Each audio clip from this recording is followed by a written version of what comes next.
when all this thing started to go down, I called my friends in Utah who are common law supporters. They have a land patent. And the one guy I've known, Rick, I've known him all my life. And he's a good guy. He's an ex-Army Ranger too. And he breaks code all the time. And the way he has explained it to me in the past was he has a land patent, and then on the property, at the perimeter of his property, he has these signs, which are essentially a legal contract, that if anybody from the local government, anybody other than a federal marshal, a real one, if they cross the line, they owe him $5,000, so they don't mess with him. So I have seen common law stuff work in the past. And so when all this started happening, I called Eugene, another Rick's neighbor, and asked him about it because they both do this kind of stuff. And Eugene gave me a bunch of information to start digging up. And he told me to do my due diligence and read, because common law has a lot of pitfalls, and if you do it wrong, you can end up in prison. So Eugene gave me these websites, nationallibertyalliance.org and 1215.org. And they had a ton of information on them about land patents and common law, and I read it all. On the National Liberty Alliance website, there are local representatives of that website. And I found a local representative in Costilla County and Conejos County. When I called the Costilla County guy, he said he doesn't do it anymore because of a death in the family or whatever. And he told me to call a woman named Del Rey Antencio here in Conejos County. And I called Del Rey, and she was polite. We had a great conversation about common law and how she doesn't need to pay her for her driver's license or whatever because she has a contract written on her car. And she said that she wasn't the most knowledgeable person. The person I should talk to is a friend of hers in Denver named Steve Byfield. She gave me his number, and I called him. And I had a great conversation with him, although he did seem a little over the top to me. He wasn't rude, and he didn't... at the time, he actually wasn't interested in our plight down here at all. He said the same thing everybody else had told me. Do my due diligence, read. And he sent me a few new books to read, which anybody who wants them, I have links. I can give those books out that explain the various loopholes in common law. But Steve also mentioned at the time that he was engaged in his own legal battles and that he wouldn't have time to come help, but that we'd have to do it ourselves. He also sent me a document called a cease and desist letter. And I was really excited about all this. It seemed like it was the right path. So I called my friends in Utah again and was like, hey, I met these great local people who are interested in the same stuff. And my friends in Utah said that I should be incredibly cautious because there is no such thing as a common law judge. I tend to trust my friends in Utah because they're not in prison. And they've been fighting their local Iron County, Utah, for 10 years now. Like, I mean, my friend Rick has been building with shipping containers and anything he wants. It's not haphazard or ugly, but the county doesn't necessarily like it. Same with Eugene. But why you come here? I'm sorry, wrong channel. Yeah. Wrong room. So, Eugene told me to be incredibly cautious of the common law judge, because there is no such of a thing. There's a common law jury, and that's made up of a group of peers, and the National Liberty Alliance can give you more information on what is a common law jury and what their goals are. Steve Byfield also mentioned to me that the National Liberty Alliance and he had a parting of ways because I'm trying to remember his exact words. I don't want to put words in the man's mouth, but my recollection is that they weren't radical enough for him. They weren't willing to step out on a limb on some of these things. They're too cautious for him. And so I didn't go through with... at the time I posted on Facebook, I'm about to do all this stuff and I'm going to learn about it. And I've become less gun-ho about it as time goes on because it is obviously dangerous. The fundamental legal and historical facts that they are presenting are true.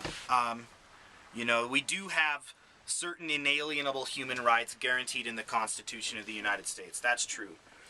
But you can't divorce yourself from the modern world. So say you have children, you have a job, you want to participate in local politics by voting, you have a driver's license, you have a CDL. All of these things exempt you from the sovereign movement simply because you have to contract yourself with local governments.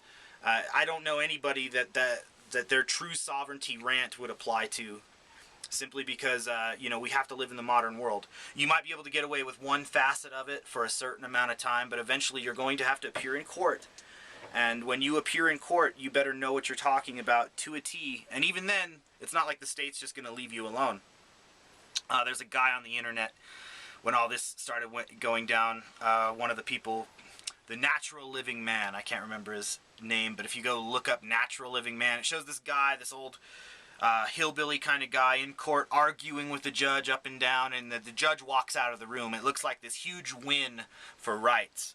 And at first, when you first watch that, it can be kind of inspiring. Yeah, you know, I could do this. I could learn about these hidden, esoteric, secret ways and laws and beat them at their own game. But if you follow that story to its conclusion, the guy's in jail. He eventually lost because the state didn't give up. They kept pursuing him. He eventually said the wrong thing to the wrong judge, and he was screwed. That's what's going to happen to anybody who follows the common law approach to all of this. Beyond all that, although it's irritating, all these new zoning and coding conflicts in Costilla County, you know, with enough time, anybody could afford a septic tank. They can afford a 600 square foot house. It sucks that people are getting kicked off their property, and that's the real injustice here, is that the county did lead a lot of us on. When I first moved out there in 2014, Matt Valdez told me I could live in my RV and build a shed. For a $50 permit, it would be no problem at all, as long as I brought in my receipts that I was dumping my black water. So the county had told all of us this before all this stuff went down, that it was okay, and now they're saying, oh well, we're choosing to enforce the codes that before we turned the other way about. That's the tragedy. That's the real wrong. But you know, life's hard. People are gonna have to come up with plan B's. My plan B, I'm in an apartment until I could get enough tools ready to build my house. I'm gonna comply. I think everybody else could comply if they wanted to find alternative ways to find their dreams.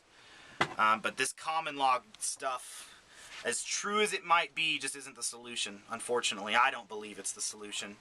Simply because it's a cost either way. It's going to cost you to comply, and it's going to cost you to want to go to court. But cost you to comply might be a few $1,000s and a little bit of labor to put in a septic tank. To cost you to go to court, maybe your freedom. So it's one thing to do it as an individual and really know what you're doing, and it's another to not really know what you're doing and to be led by a group. That's absolutely an important point there, Alex. Yes.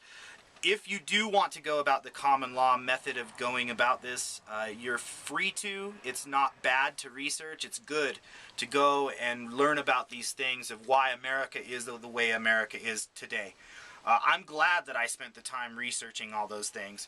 But you can only research it as an individual. A group is not going to help you. Any group. These 3%ers, any kind of constitutional group, unless they're willing to give you literature to read, that's the only help a group can give you, is more literature and more resources to read. They certainly can't come to your defense for you like these guys are claiming. It's up to you, the individual. If you want to claim sovereignty, sovereign means alone. There is no magic group. There is no get-out-of-jail-free card. Even, and I'm aware of habeas corpus, guys. There's still no get-out-of-jail-free card.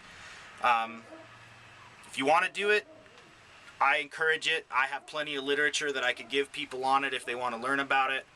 But no, it's this whole group mentality is what's got us into this problem in the first place. Even us off-gridders aren't a group like we've been claimed to lots of times. I'm an individual. Everybody who lives out there are individual landowners, or they're individual human beings that live out there. Just because we're not a landowner doesn't mean we don't have a right to the area. So, no, I don't see any good coming out of these 3%ers or any other group claiming that they can have all the answers and solve all the problems overnight for you. Because that's just, nobody can defend you. You have to defend yourself. And the main concern that we have with groups that we don't know is the potential that some of them are operated by government agents. And this isn't paranoia, because there's people can type into the web, FBI infiltrating, quote, sovereign groups, and they can see the recent video with Mark Kessler. So, I mean, in light of all that, people like Mark Kessler infiltrating patriot groups and then going on the Colm show to talk about it. How do we know? How do we know for sure, in light of the things that are questionable, that this person is not a government agent? We don't have evidence, but at this point, we're concerned enough that he's not who he says he is. That's another very important fact. There are lots of different organizations that have a motive to radicalize and demonize those of us who want to care about our rights. It's, you know, in the Patriot Act, it's explicitly called domestic terrorism.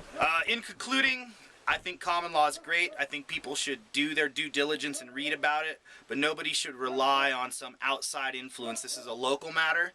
We as locals can take care of ourselves, we can defend ourselves, we can speak for ourselves, and we don't need anybody radicalizing or causing more problems where the problems don't need to exist.